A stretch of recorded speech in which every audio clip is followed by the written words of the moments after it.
यानी लक्ष्मण कहता है कि समाज विरोध न करे, आप भी विरोध न करो। हमारी बात वहीं की वहीं रह जाएगी। हमने कहा कभी कभी वही कार्य किसी के अनुकूल होता है और वही कार्य कभी कभी किसी के प्रतिकूल हो जाता है। तो वो जो धर्म तोड़ने वाले ने जो कार्य किया है तो वो कार्य हमारे अनुकूल नहीं, वो कार्य हमारे प्रतिकूल है, इसलिए हम उसे स्वीकार नहीं कर सकते। और ये कोई आवश्यक नहीं कि इस समाज में बैठा प्रत्येक व्यक्ति उसका समर्थन नहीं। लक्ष्मण पढ़ने का सब प्रसन्न हो गए, ये भी आवश्यक नहीं। ऐसा नहीं है कि समाज में हर कोई ही प्रसन्न होगा, प्रसन्न कोई कोई होंगे। बहुत से लोग ऐसे होंगे जो विरोध भी करते रहे होंगे, बहुत से लोग ऐसे भी हैं जो ये भी चाहते थे कि संशोधन टूटे, विवाह हो जाए, ऐसा भी कर दिया जाता। तो राजकुमार ये अनुकूलता और प्रतिकूलता का विषय है। कारण कि धर्म, और मैंने कहा था कि मेरी श्रद्धा है, तो लक्ष्मण कुमार ने बड़ा अच्छा दर्शन दिया। दर्शन ये है कि जिसकी जिस पर श्रद्धा होती है तो वो श्रद्धावान करता क्या है, तो कहा श्रद्धावान लभते ज्ञानम तत्पर संयतेन्द्रिय, वो ज्ञान प्राप्त करता है। तो लक्ष्मण के अनुसार ऐसा है कि क्या परशुराम जी ने क्या ज्ञान नहीं प्राप्त किया क्या? तो राजकुमार इस धनुष से मैंने ज्ञान भी प्राप्त किया और ज्ञानम लब्ध्वा पराम शांति मचरी चिरेराध गच्छति, ज्ञान प्राप्त करके वो परम शांति को प्राप्त कर लेता है। तो मैंने देखा कि बहुत से ऐसे महापुरुष रहे, महापुरुष अन्याय रहे, यहां तक कि हमारे भगवान शंकर अगर वहां पर देखा जाए तो परम श्रद्धावान है, श्रद्धा उनके साथ में रहती है और श्रद्धा होने पर भी बहुत इंद्रिया संयमित है, योगियों में सर्वश्रेष्ठ है, लेकिन फिर भी वहां पर जब कोई न कोई कार्य ऐसा किया गया जो उनके प्रतिकूल रहा, जैसे काम ने भगवान शंकर की समाधि को नष्ट किया, समाधि को बिगाया, भंग किया, तो उस समय भगवान शंकर को क्रोध नहीं करना चाहिए, उस समय भगवान शंकर को विरोध नहीं करना चाहिए, उस समय भगवान शंकर को भस्म नहीं करना चाहिए। क्यों? क्योंकि उनकी इंद्रिया संयमित है और वो ज्ञानवान है, योगी जन है, योग में प्रतिष्ठित है। तो राजकुमार अगर कोई कार्य अनैतिक हो रहा है तो वहां पर इंद्रियों को संकुचित करके नहीं रखना चाहिए, उनको भी प्रसारित करना चाहिए, उन पर भी विरोध करना चाहिए। अगर कोई कार्य अनुचित है तो हमने कहा श्रद्धा, तो बोले श्रद्धा, तो राजकुमार श्रद्धा एक बार ऐसा हुआ कि नंदीगढ़ की श्रद्धा भगवान शंकर के प्रति है। एक बार सभा में भगवान शंकर का अपमान हो रहा था, भगवान शंकर कुछ नहीं बोले, दक्ष प्रजापति अपमान करते जा रहा था और जब कुछ नहीं बोले तो वहीं पर नंदी बैठे थे। नंदी श्रद्धावान है, महाधर्मो रूपा चंद्रमा विहारी पशुपति, महाधर्म के रूप है, साक्षात कृष्णो ही भगवान धर्म, साक्षात धर्म है। अब उन्होंने किया क्या? तो भगवान शंकर के प्रति उनकी क्या है? तो कहा सदा श्रद्धा भक्ति भाव युक्त भवानी पाहि माम मतेस्मिन् सांगतम महत पुण्यम दीयताम। सदा श्रद्धावान होने के बावजूद जब उन्होंने देखा कि उनके इष्ट का, उनके स्वामी का अगर वहां पर कोई अपमान कर रहा है, कोई वहां पर अनैतिक कार्य कर रहा है, तो नंदी जी के द्वारा विरोध किया गया, श्राप दे दिया। तो राजकुमार तात्पर्य यह है कि श्रद्धा, हमारी श्रद्धा धनुष के प्रति है और अगर धनुष के प्रति ऐसा किया गया है तो वहां पर हमारा विरोध करना उचित है और इसको तुम्हें स्वीकारना चाहिए। क्यों? क्योंकि वो कार्य हमारे प्रतिकूल है, प्रतिकूल नहीं है। इसलिए लक्ष्मण कुमार ने ममता के विषय में एक बहुत अच्छी बात कही कि ममता जहां पर होती है वो परमात्मा के प्रति आपकी ममता हम कैसे जाने ये क्या है। तो तात्पर्य ये है राजकुमार, जहां पर एक भागवत महापुराण का जो दर्शन दिया गया है, देहे विमतिम तेजत्वम याया सुता विष्णुता ममता उन्होंने कहा ये शरीर देह अस्थि मांस इत्यादि से मिलकर के बना है और ये सांसारिक ममताओं को आप प्रत्याग कर दीजिए। पश्चानितम जगनितम क्षणभंग दृष्टम, क्योंकि ये संसार क्षणभंगुर है और शरीर जो भी संसार में आता है तो वो सदैव स्थित नहीं रहा। आया हुआ जितना भी दृष्टिगोचर होता है वो कहीं न कहीं नाशवान है, उसको समाप्त हो जाना है। लेकिन राजकुमार इस संसार में आकर के ही उस परमात्मा की प्राप्ति की जाती है और इस संसार में रह करके ही वो परमात्मा प्राप्त होता है। तो संसार भी अनैतिक नहीं है।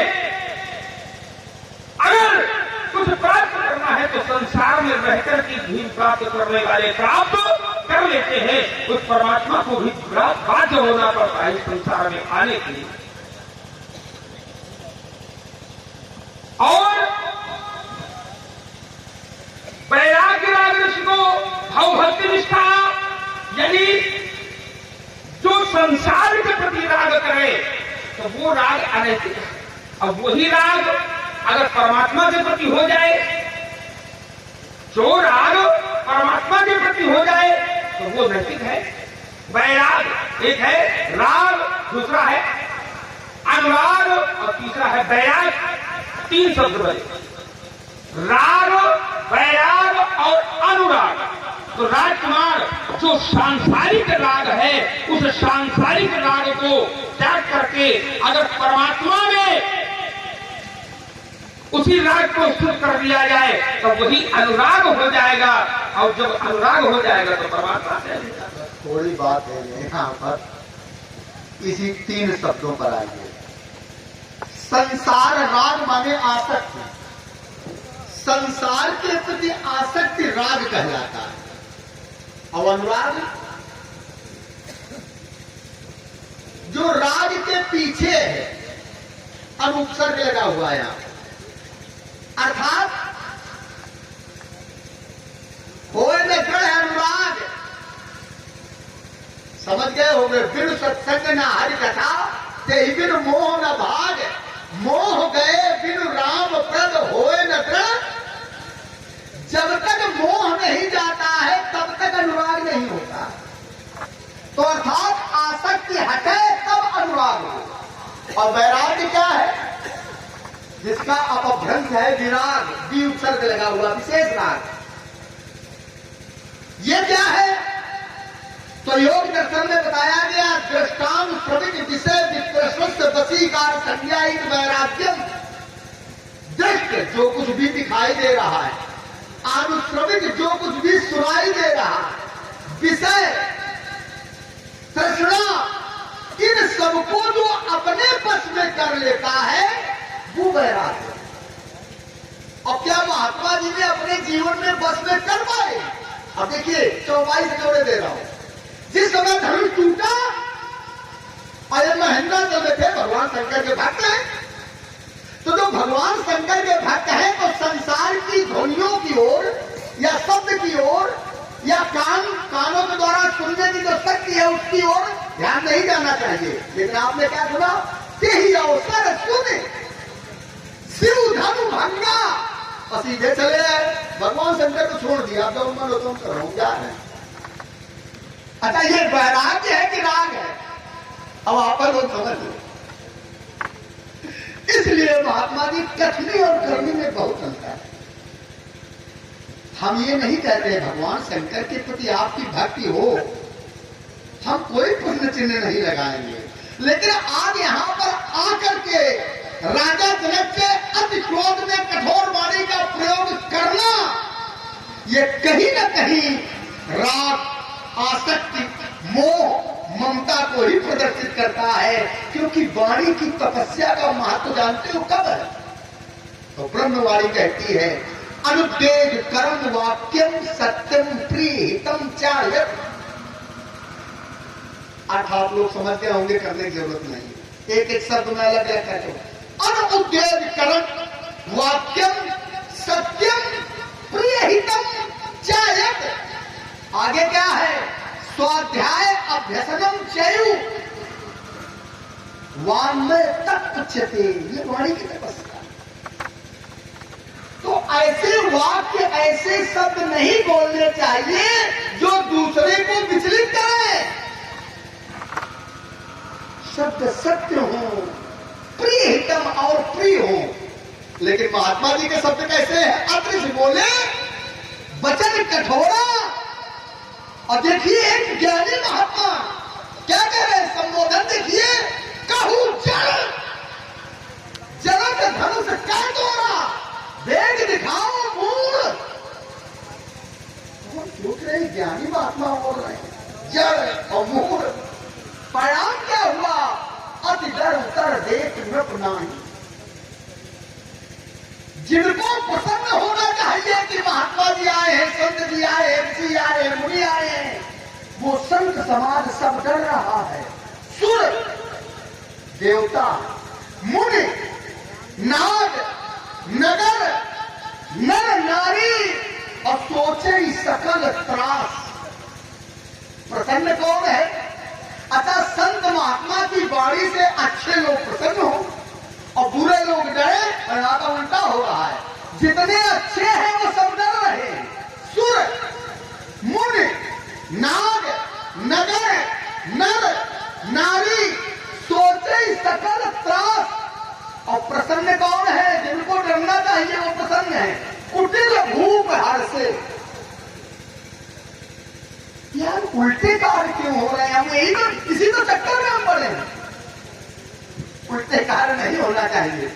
इसलिए महात्मा जी आप कहते हो ये हमारे प्रतिकूल कार्य हुआ है, ऐसा आप समझ रहे हैं कि ये मेरे प्रतिकूल है।